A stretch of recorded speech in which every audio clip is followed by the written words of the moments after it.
আপনারা জানেন যে গতকাল এখানে 12 ইঞ্চি ডায়া বিশিষ্ট একটা পাইপ এখানে উঠাই নেওয়ার পরে গর্ত রয়ে গেছিল, গর্তটা বন্ধ করে নেয়। তো 2 বছর বয়সের একটি বাচ্চা ওই পাইপের ভিতরে পড়ে যায়। পড়ে গেলে আমরা তানোর রাজশাহী চাঁপাইনবাবগঞ্জ থেকে 8টা ইউনিট আমরা ঘটনাস্থলে তাৎক্ষণিক চলে আসি এবং উদ্ধার কাজ শুরু করি। বিশেষ করে এই উদ্ধার কাজে স্থানীয় জনগণ আমাদেরকে সহযোগিতা করেছেন। স্থানীয় প্রশাসন, বিশেষ করে ইউনো মহোদয় এবং উপজেলা প্রশাসন, আপনারা আমাদেরকে সহযোগিতা করেছেন। আর আমাদের ডিজি মহোদয় প্রতিনিয়ত আমাদেরকে প্রয়োজনীয় দিক নির্দেশনা দিচ্ছেন, ডাইরেক্টর স্যাররা আমাদেরকে প্রয়োজনীয় দিক নির্দেশনা দিচ্ছেন। আমরা সকলের সহযোগিতায় আমরা এ যাবৎ 2টি এক্সকেভেটর দিয়ে আমরা আনুমানিক 25 থেকে 30 ফিট খনন করতে সক্ষম হয়েছি। হয়তো আর 5 ফিট খনন করতে পারলে আমরা ভালো একটা রেজাল্ট পাবো বলে আমরা আশাবাদ ব্যক্ত করছি।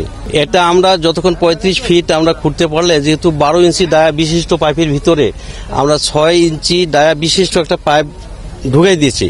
এই পাইপটা আনুমানিক 35 ফিট যে পাইপটার নিচে যায়নি, তাতে আমরা বুঝতে পারতেছি যে কেন পাইপটা গেল না। হয়তো বা বাচ্চাটা সেখানে আটকে থাকতে পারে, বা আমরা এই পর্যন্ত গেলে ইনশাল্লাহ আমরা একটা ভালো কিছু জানাতে পারবো বলে আমি মনে করি।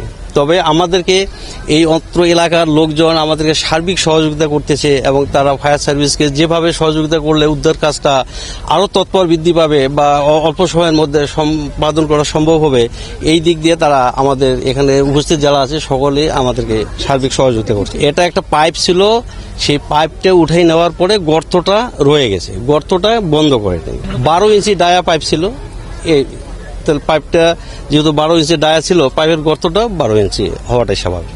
আমরা চেষ্টা করতেছি ইনশাআল্লাহ, আপনারা সকলে দোয়া করবেন, আমাদেরকে সহযোগিতা করেন। আমাদের প্রশাসন, আমাদের মহাপরিচালক হেডকোয়ার্টার থেকে ডিজি স্যার, আমাদের ডাইরেক্টর স্যাররা সার্বক্ষণিক আমাদেরকে প্রয়োজনের দিক নির্দেশনা দিচ্ছেন। আর আমাদের ডাইরেক্টর অপারেশন স্যার ইতিমধ্যে এয়ারপোর্টে এসে পৌঁছেছেন, ঢাকা এয়ারপোর্টে। উনি ফ্লাইটটা সম্ভবত 1 ঘন্টা লেট, উনি এখানে আমাদের মাঝে চলে আসবেন। আমি এই উদ্ধার কাজের সমাপ্তির সময়টা আমরা সুনির্দিষ্ট করে বলতে পারবো না। আপনারা দেখছেন যে পাশে একটা পুকুর রয়েছে, সেই আমরা এই পুকুরের পানিটা যাতে এই যে গর্তগুলো করতেছি আমরা এই গর্তের ভিতর যেন না আসে, এই দিকে আমাদেরকে একটু সজাগ থাকতে হচ্ছে।